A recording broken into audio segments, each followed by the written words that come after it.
साथियों, सबसे पहले तो इस मंच से आज महातालाब जल सत्याग्रह में शामिल तमाम योद्धाओं को नमन करते हैं और उस ऐतिहासिक लड़ाई को यहाँ से सलाम करता हूँ। जब आज सम्मेलन में इकट्ठा हुए तो आज 31 मार्च है और ये मार्च का महीना भारत के इतिहास का बहुत महत्वपूर्ण महीना है। इसी मार्च के महीने में 23 मार्च को भगत सिंह की शहादत हुई। जिस भगत सिंह ने वैचारिक धार के बल पर, बहुत छोटी संगठन शक्ति के बल पर भारत के उस दौर में जब गांधी एक नायक के बतौर स्थापित हो गए थे तो उसके समानांतर भगत सिंह ने आजादी आंदोलन की एक नई धारा को विकसित करने का काम किया था। ये बहुत महत्वपूर्ण है हमारे सीखने के लिए कि अगर वैचारिक धार हमारे पास हो, अगर परिवर्तनकारी स्पिरिट हो, हमारे पास एजेंडा और सही दिशा हो, तो हम अपने समय में बड़ा हस्तक्षेप कर सकते हैं, बड़ा प्रभाव डाल सकते हैं। इसी मार्च के सप्ताह के अंत का जो अंतिम सप्ताह है, उसके बाद अवतार सिंह पास की शहादत हुई। बहुत चर्चित पंक्ति है जो नौजवानों को याद होगा, सबसे खतरनाक होता है हमारे सपनों का बचाना। अवतार सिंह पास ने मुर्दा शांति से भर जाने के खिलाफ हमारे परिवर्तन के सपनों को जगाने वाली, झकझोरने वाली कविताएं लिखी। उस शहीद को भी इस मंच से याद करते हैं, सलाम करते हैं। और आज जब 31 मार्च है, गुस्ताखी के साथ आपके सामने कहता हूं, ये युवा आंदोलन की सीमा और संकट को रेखांकित करता है। ये 31 मार्च हमारे समय के भगत सिंह की शहादत का दिन है। एक ऐसे नौजवान की शहादत का दिन है जो जेएनयू जैसे संस्थान में पढ़ता था और जिसने उस दौर में जो संघी हमला शुरू हुआ उसके खिलाफ जबरदस्त मोर्चाबंदी की थी, छात्र आंदोलन के मोर्चे। इस नौजवान ने घोषणा कर रखी थी, भगत सिंह की तरह जीवन और चे गुवेरा की तरह मौत। और वो नौजवान अपने चमचमाते कैरियर को छोड़कर बिहार की धरती पर आता है।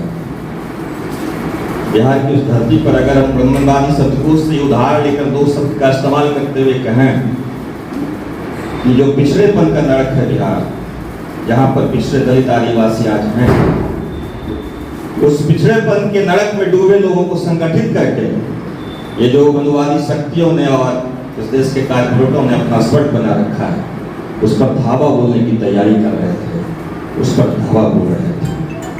उस चंद्रशेखर की शहादत 31 मार्च को ही सिवान में हुई थी। उनको भी मैं इस मंच से आज सलाम करता हूँ, उनकी विरासत को आगे बढ़ाने का संकल्प लेता हूँ। साथ ही अफसोस के साथ कहना पड़ रहा है, उस चंद्रशेखर की जिस गोली से हत्या हुई थी, वो गोली एक सेकुलर पार्टी के एक बड़े राजनेता के हाथ में जो हथियार था उससे निकली हुई गोली थी, जिस सेकुलर पार्टी के साथ आज हमको खड़ा होना पड़ रहा है, खड़ा होना। दोस्तों, जब आप हमारा सम्मेलन कर रहे हैं, उस तथ्य और आंकड़े हाल के दिनों में आए हैं। युवा आंदोलन का ये सम्मेलन है। अभी आंकड़े आए हैं आईएलओ पे, इस देश की बेरोजगारों में 83% नौजवान हैं और बेरोजगार नौजवानों में भी 67-68% के आसपास पढ़े लिखे नौजवान। ये एक बड़ा सवाल है। और किसी कोई युवा संगठन अगर नौजवानों के बड़े सवाल के साथ नहीं जुड़ता तो वो युवा आंदोलन, युवा संगठन खड़ा नहीं हो सकता। शायद मुझे, जैसा मैं देखता रहा हूँ आपकी पूरी प्रैक्टिस को, इन प्रश्नों को आपने संबोधित नहीं किया। जो बड़ी आबादी है, जो देश युवाओं का देश कहा जाता है, उस देश के युवाओं का जो सबसे बड़ा सवाल है उसकी जो सबसे बड़ी पीड़ा है, उस पीड़ा से हमने जुड़ने का काम नहीं किया। दोस्तों, अभी अभी एक और आंकड़ा आया है, एक और रिपोर्ट आई है, वर्ल्ड इनइक्वालिटी लैब की रिपोर्ट आई है। इस देश में मोदी राज में खासकर आर्थिक असमानता का जबरदस्त विकास हुआ है। सामाजिक असमानता को भी बढ़ाया गया है, उसको मजबूत बनाने का काम किया गया है, लेकिन उसके साथ ही आर्थिक असमानता का जबरदस्त विकास हुआ है। अभी देश की जो ऊपर की 1% आबादी है, उसकी आय में हिस्सेदारी 22-23% के आसपास है। ऊपर की जो 1% आबादी है, उसका कब्जा इस देश की 40% से ज्यादा संपत्ति पर है। और नीचे से अगर 50% आबादी को हम लें तो उसकी सालाना आय 71,000 रुपये है, मतलब 6,000 रुपये से कम। हमारा मुल्क का यहाँ खड़ा है। और अंबेडकर ने केवल जाति उन्मूलन की बात नहीं, अंबेडकर ने स्टेट सोशलिज्म की बात की। और इस देश में हमारे सामने चुनौती है आज, क्योंकि इस भारतीय समाज में आज भी नियामक हैसियत में कौन है? भारतीय समाज में नियामक आज भी जाति के साथ पूंजी है। और अंबेडकर ने केवल जाति उन्मूलन के सवाल को संबोधित नहीं किया, उन्होंने आर्थिक असमानता के सवाल को भी संबोधित किया था। वो पूंजी के राज को भी खत्म करना चाहते। ठीक है, उनका रास्ता मार्क्सवादियों की तरह नहीं था, कम्युनिस्टों की तरह नहीं था, लेकिन वो पूंजी का राज नहीं चाहते। और अगर हम मानते हैं केवल जाति के सवाल को संबोधित कर जाति के सवाल पे लड़ते इस देश को हम बदल देंगे, तो भारतीय समाज की आज के दौर में हमारे पास अधूरी समझ है। क्योंकि जाति और पूंजी का भी रिश्ता है इस देश में, सामाजिक समानता, असमानता और आर्थिक असमानता का भी गहरा रिश्ता है। और मैं तो कहना चाहूंगा कि इस देश में जो पूंजी का विकास है, पूंजीवाद का जो विकास है, वो ब्राह्मणवाद की गोद में पलता बढ़ता है। और वो आज ब्राह्मणवाद को ताकत दे रहा है। इसलिए आप देखेंगे आज के दौर में जो ये भाजपा की हुकूमत है, क्या है? भाजपा की हुकूमत मनुवादी और कारपोरेट शक्तियों की एकता के जरिए चल रही है, उसकी एकता की हुकूमत है।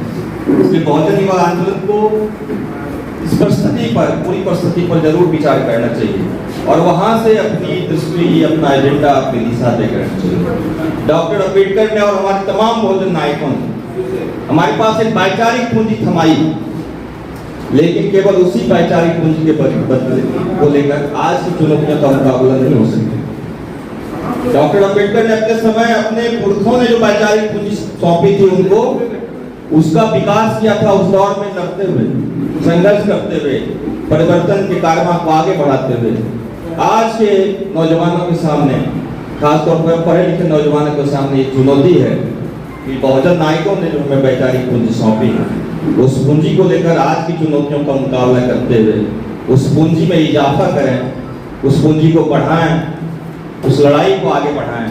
और आज के दौर में हमको उस हिसाब से एजेंडा तय करना होगा, अपने आंदोलन की दिशा पर विचार करना होगा। दोस्तों, ये हमारे सामने चुनौतियां हैं और शायद इस मोर्चे पर कमजोर हैं। अगर हमने वैचारिक पूंजी को समृद्ध नहीं किया, अपनी वैचारिक विरासत को, वैचारिक धारा का पुनरुद्धार नहीं किया, अपने विरासत का पुनरुद्धार नहीं किया, अगर हम जो लड़ाइयाँ चलती आ रही हैं उसका पुनरुद्धार नहीं किया, तो चुनौतियां हैं उसका मुकाबला भी नहीं हुआ, उसका निर्णायक मुकाबला संभव नहीं हुआ। दोस्तों, ये सम्मेलन एक असाधारण परिस्थिति में हो रहा है।